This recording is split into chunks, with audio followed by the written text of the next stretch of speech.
इधर यूपीआई के बढ़ते इस्तेमाल के साथ इससे जुड़े फ्रॉड भी लगातार बढ़ रहे हैं। इंडस्ट्री के अनुमान के मुताबिक देश में यूपीआई से जुड़े फ्रॉड के जितने मामले सामने आए हैं उनमें 30% से ज़्यादा मामले 3 राज्यों यानी उत्तर प्रदेश, गुजरात और पश्चिम बंगाल में दर्ज हुए हैं। प्रैक्सिस द्वारा जारी एक रिपोर्ट के मुताबिक दर्ज किए गए कुल डिजिटल पेमेंट फ्रॉड में से करीब 55% फ्रॉड यूपीआई से जुड़े हैं और 50% फ्रॉड के मामलों में राशि 10,000 रुपये से कम है। इस बीच एक रिपोर्ट में ये भी कहा गया कि देश में डिजिटल व्यवस्था से बढ़ रहे विस्तार के साथ हैकिंग के मामले भी तेजी के साथ बढ़ रहे हैं।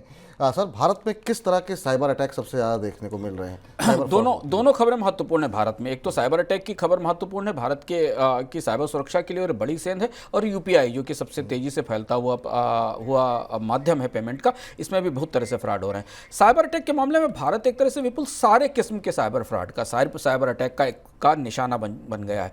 जो आंकड़े हमारे पास है वो बता रहे हैं कि ट्रोजन मेलवेयर का अटैक करीब 37% है, इन्फेक्टर मेलवेयर का अटैक 35 से 36% के आसपास है, वॉर्म्स का ऐप्स को असर करने वाले मेलवेयर का डेटा एक्सप्लॉइट करने वाले फिशिंग वाले मेलवेयर का, क्रिप्टो से रिलेटेड मेलवेयर का, और इसके अलावा रैंसमवेयर का, इनके अटैक भारत के सिस्टम्स पर हो रहे हैं। भारत के बहुत सारे लोग ये नहीं जान पाते कि उनके मोबाइल में या उनके लैपटॉप में किसी जगह से मेलवेयर आ चुका है, और इसमें सबसे ज़्यादा जिन शहरों में मेलवेयर अटैक आ रहे हैं वो जानना ज़रूरी है। अगर आप उन शहर में रहते हैं और इस कार्यक्रम को देख रहे हैं तो आप ध्यान रखिए, कोलकाता इसमें सबसे पहले नंबर पर है। इस मेलवेयर अटैक में कोलकाता सबसे ज़्यादा अफेक्टेड सिटी है, इसके बाद मुंबई है, उसके बाद पुणे है, फिर दिल्ली है, बेंगलुरु है, सूरत है, हैदराबाद है, अहमदाबाद है, चेन्नई और गुड़गांव है। ये प्रमुख शहर हैं जिनको हैकर्स सीधे निशाना बना रहे हैं।